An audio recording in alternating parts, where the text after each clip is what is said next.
आजकल के दौर में बच्चे इंग्लिश को बहुत लाइटली लेते हैं, इंग्लिश को पढ़ना पसंद भी नहीं करते। उनको एक अलग तरीके से मेरा टारगेट रहता है कि मैं बच्चों को कराऊं, ताकि जो बच्चे हैं वो उसे क्रैम ना करके अपनी लैंग्वेज में उसको लिख सकें। बच्चे यहाँ पे सीखने के लिए बहुत ज़्यादा जागरूक हैं।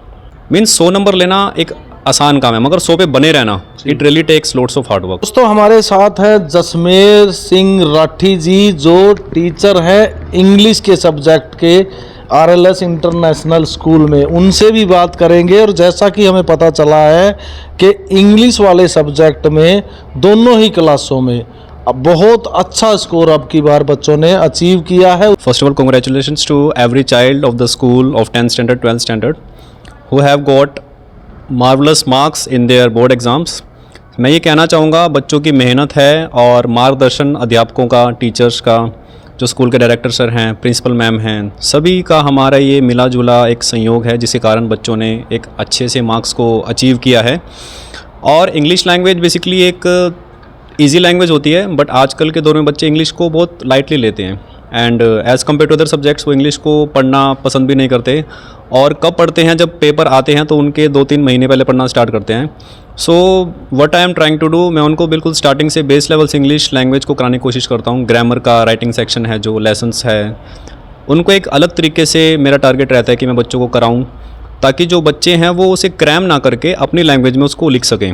अलॉन्ग विद दैट जो ट्रांसलेशन पार्ट होता है हमारा, अनुवाद हिंदी से इंग्लिश करना, इंग्लिश से हिंदी करना, तो फोकस मेरा वही रहता है। एंड सबसे अच्छी बात मैंने बच्चों में क्या चीज़ यहाँ पे नोटिस की है, बच्चे यहाँ पे सीखने के लिए बहुत ज़्यादा जागरूक हैं।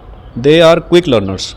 एंड सेकेंडली मेरा फोकस रहता है कि जो बच्चे हमारे एवरेज से थोड़ा नीचे हैं, 40% के हैं, बैकग्राउंड थोड़ा उनका गवर्नमेंट स्कूल्स का है या फैमिली में उनका थोड़ा इंग्लिश लैंग्वेज नहीं बोल पाते हैं वो, मतलब वट आर भी सर्कमस्टांसिस, तो मेरा टारगेट ये रहता है कि बच्चों को मैं एक लेवल पे लेके आऊँ ताकि एंड ऑफ द डे हमारा रिजल्ट रहे 80, 90, 100%।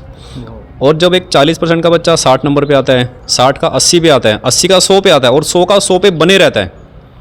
मीन्स 100 नंबर लेना एक आसान काम है, मगर 100 पे बने रहना it really takes lots of hard work. So credit goes to all the credit goes to students, उसके बाद टीचर्स, पेरेंट्स, क्योंकि जो स्टूडेंट्स का डेडिकेशन है उन्होंने ही हमें चला के रखा है 24 घंटे, जो हम स्टूडेंट्स का सोचते हैं कि उनको ऐसे काम कराना है, ऐसे काम कराना है।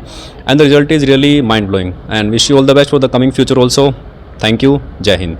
जय, बहुत बहुत बधाई आपको। तो आपने बाकी तो सब कुछ बता ही दिया है, लेकिन ये आपके समझाने का तरीका था या आपने डंडे से किया या आपकी मुच्छों को देख देख कर ही बच्चे पढ़ने लग गए?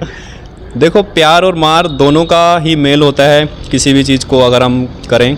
तो गुरु क्या मांगता है? गुरु दक्षिणा मांगता है। बिल्कुल, किसी भी कारण से लगा लीजिए। अब गुरु दक्षिणा बच्चों ने मार्क्स ला के दी है, और जो स्कूल में पढ़ाने का तरीका होता है प्यार और मार, क्योंकि जो टीचर होता है वो दूसरा माँ बाप होता है बच्चे का।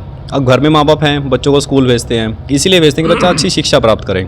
और गुरु उसी बच्चे पे डांटता है, पीटता है जिसको लगता है कि इसमें कुछ हम मेहनत करके अच्छे मार्क्स दिला सकते हैं, क्योंकि हम वही ज़मीन खोदेंगे जिसमें हमें लगेगा इसमें पेड़ उग सकता है। अदरवाइज बंजर ज़मीन को तो कोई हाथ भी नहीं लगाता।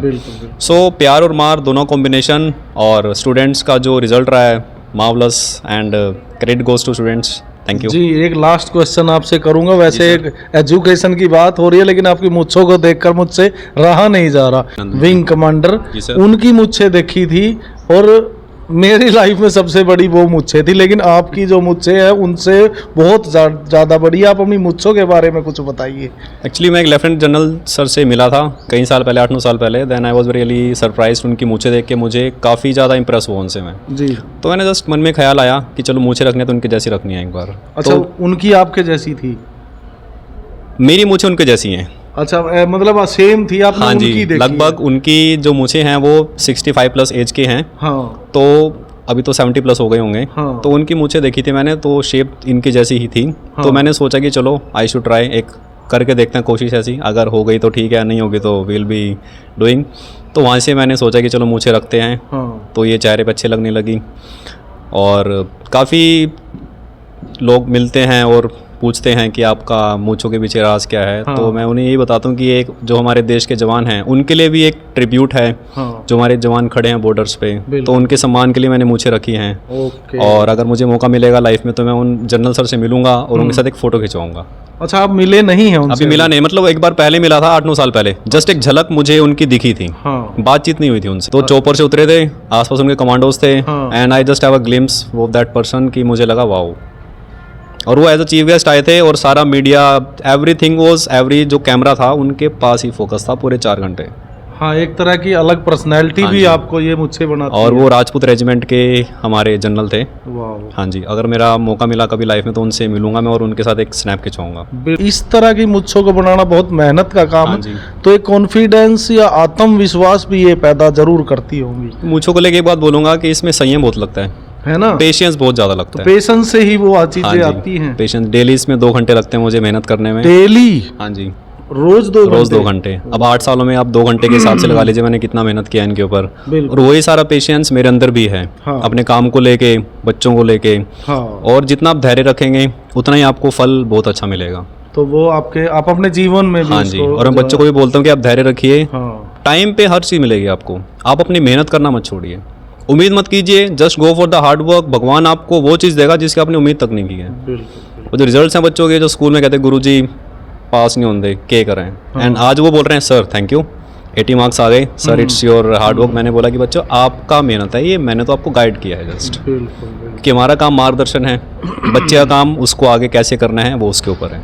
ये थे हमारे साथ राठी सर, और इनका जो ये 90वें साल इनका 100% रिजल्ट आया है RLS इंटरनेशनल स्कूल का, इनका उसके अंदर बहुत बड़ा योगदान है। आप लोग शेयर जरूर कर दें।